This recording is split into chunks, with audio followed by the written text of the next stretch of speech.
Dopo Forester, Subaru equipaggia anche XV con un motore ibrido, Volvo lancia il suo primo veicolo 100% elettrico, Nissan Leaf Nismo RC, quando l'elettrico è potenza e pura emozione. In casa Subaru arriva anche su XV il motore ibrido Uniboxer da 2 litri di cilindrata con una potenza di 150 cavalli, coppia massima di 194 Nm, a cui si affianca un motore elettrico da 12,3 kW. Entrambi i motori, termico ed elettrico, sono abbinati ad un cambio automatico CVT sviluppato appositamente per la motorizzazione ibrida. L'auto scatta da 0 a 100 in 10,7 secondi con una velocità massima di 193 km/h.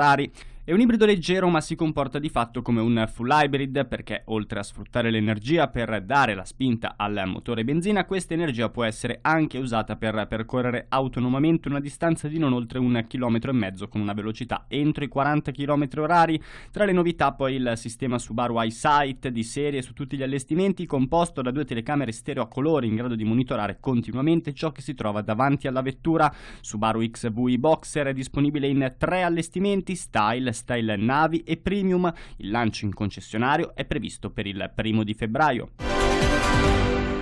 Volvo ha svelato il suo primo veicolo 100% elettrico, è la XC40 Recharge P8 con trazione integrale, costruita sulla piattaforma CMA e garantisce un'autonomia di percorrenza di 400 km secondo il ciclo WLTP con un'unica ricarica, erogando una potenza di 408 cavalli. La batteria può essere ricaricata all'80% della sua capacità in soli 40 minuti se collegata a un sistema di ricarica veloce. Inoltre è anche la prima Volvo equipaggiata con il nuovissimo sistema di infotainment basato sul sistema operativo Android di Google.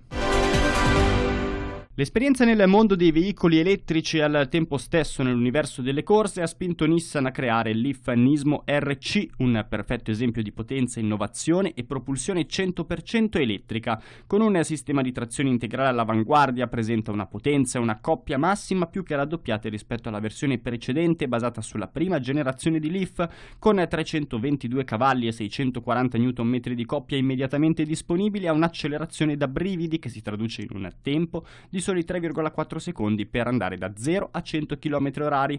È l'esempio concreto delle tecnologie del futuro e delle potenzialità dei veicoli elettrici di Nissan. A bordo c'è l'impianto tecnologico della Leaf, il veicolo elettrico più venduto al mondo, ed è scesa in pista per la prima volta in Europa sul circuito Ricardo Tormo di Valencia in Spagna. Grazie alle tecnologie ProPilot e e-Pedal di Nissan, Leaf E+, inaugura un nuovo concetto di guida, consentendo di accelerare, decelerare e fermare l'auto con soltanto il pedale dell'acceleratore.